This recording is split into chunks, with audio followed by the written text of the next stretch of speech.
नमस्ते, मैं हूं किरण पटेल। आप सभी का स्वागत करती हूं अपने यूट्यूब चैनल पर।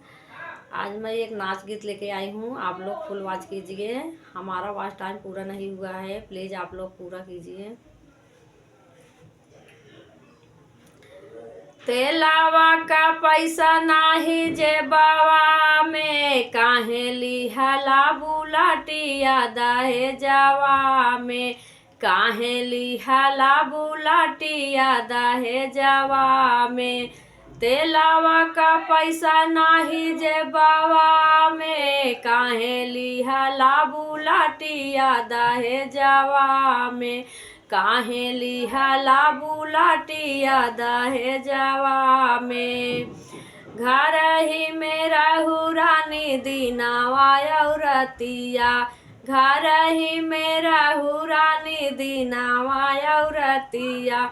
सारा पैसा लूट लीहू फायसनवा में, काहे लिहला बुलाटिया दहे जावा में, काहे लिहला बुलाटिया दहे जावा में। तेलावा का पैसा नाही जेबावा में, काहे लिहला बुलाटिया दहे जावा में, काहे लिहला बुलाटिया दहे जावा में। तेलावा का पैसा नाही जेबावा में, काहे लिहला बुलाटिया दहे जावा में।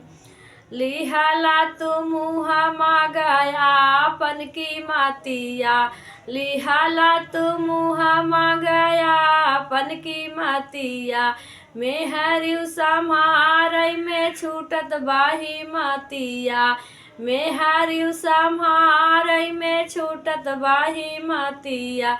बड़ा दुख होला करे जावा में, काहे लिहला बुलाटिया दहे जावा में, काहे लिहला बुलाटिया दहे जावा में।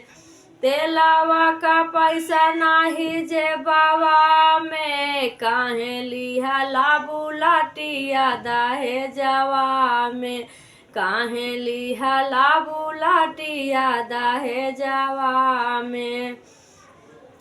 तेलावा का पैसा नाही जेबावा में, काहे लिहला बुलाटिया दहे जावा में, काहे लिहला बुलाटिया दहे जावा में।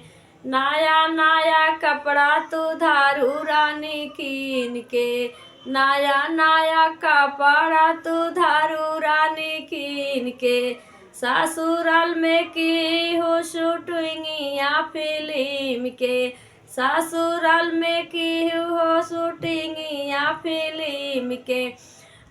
मातल बाटू रानी अपने गुमानावा में, काहे लिहला बुलाटिया दहे जावा में, काहे लिहला बुलाटिया दहे जावा में।